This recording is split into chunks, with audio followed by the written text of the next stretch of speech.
Now what we got going here is more or less two values. There's some stuff that's a little lighter, obviously, but in terms of the value scale of black and white, dark and light, it's kind of clumped in the middle.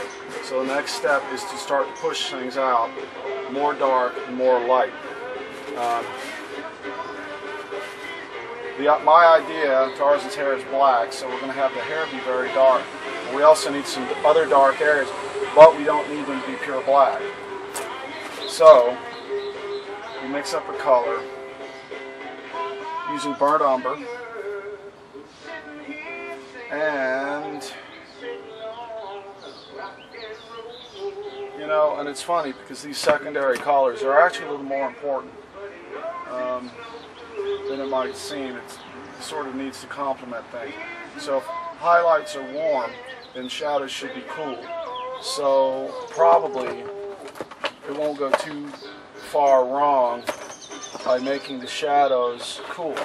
Now I've got cobalt. Cobalt is a little lighter than ultramarine, so I'm going to whoop out the ultramarine, mix this with sepia. Now when you do this with oil, it tends to go green. And I don't really know why it should, because umber is reddish. But anyway, that's where it goes. So we mix them together. You get a dark sludge. Baby, I love you. Alright, so that's pretty good right there. And I can, work with it, lighten it, darken it. But it's a good dark mixture. See? So we take some of that.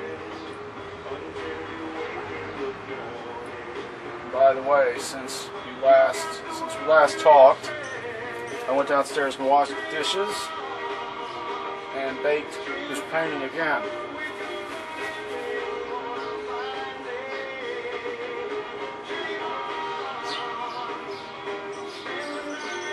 Oh, this is my cat Tiggy.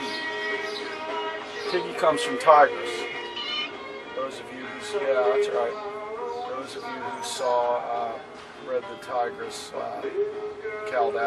Tiki Tales, I call it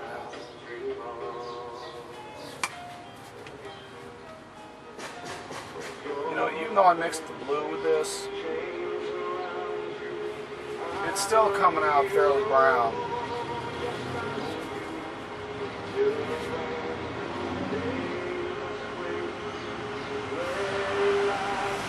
But I'll tell you one thing about painting in this blazing sunlight is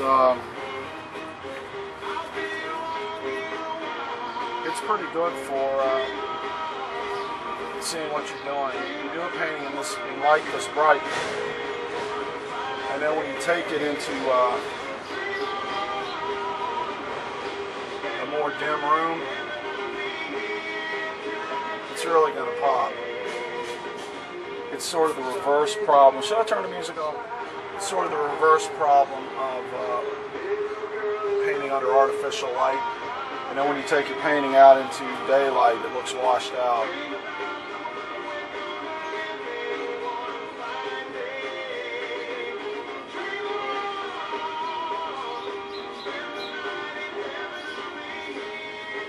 Hey, these guys sound like Hootie and the Blowfish.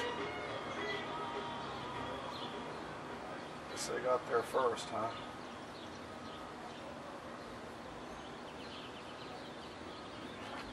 So at any rate, you see I'm going across the form. The fact that I'm introducing this other dark value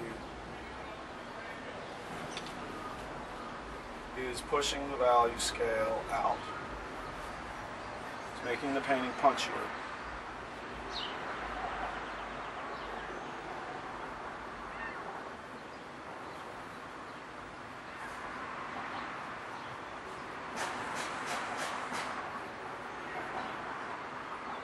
There shouldn't be details and shadows either, so we just blorch. Blorch, is that a word? We blorch all the shadows together.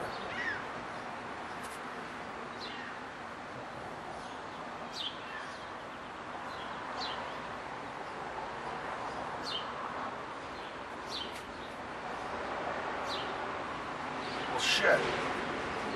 I'm getting stuff everywhere. Look at this. Worked on Tarzan's leg.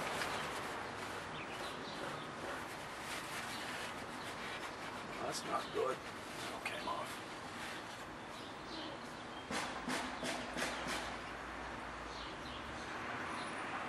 Yeah, this painting should look pretty good when it's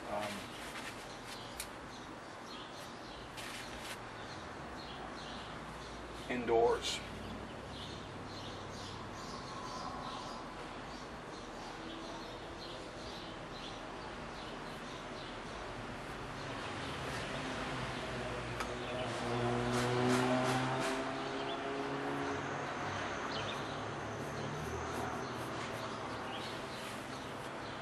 Now at this point I'm in areas that aren't really important. So it's okay to get loose with the strokes, painterly, because this is an unimportant area down here. You're not really supposed to be paying attention down here, and that's why it's loose. Of course, a lot of people don't understand that. They think every square inch of the painting should be rendered to death. And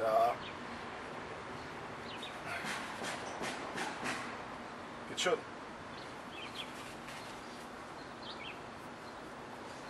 That's pretty good.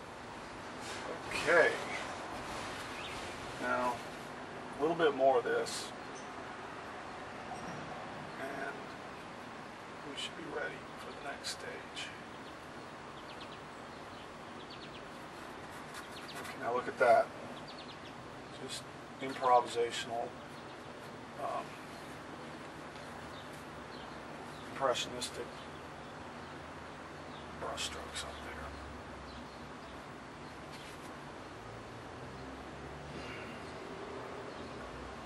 Across the form as opposed to this way. I already discussed that once with you. Okay, now before I get dark on that hair, I can put in some darker value. You know, there's a question also as to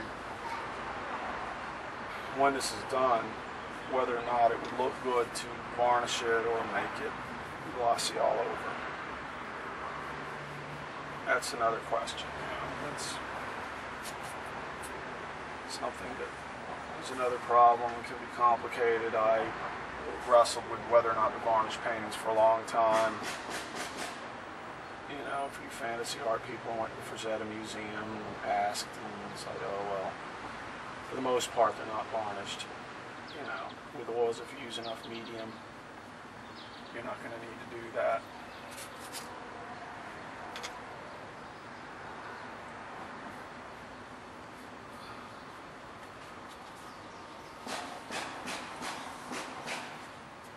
Now, sure, I'm using up the time on the flipping camera, but you know, I'm flying through this painting.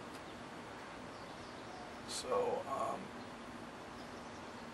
maybe I should stop it now so I can come back, put in more little details and stuff, come back when it's more close to being completely finished.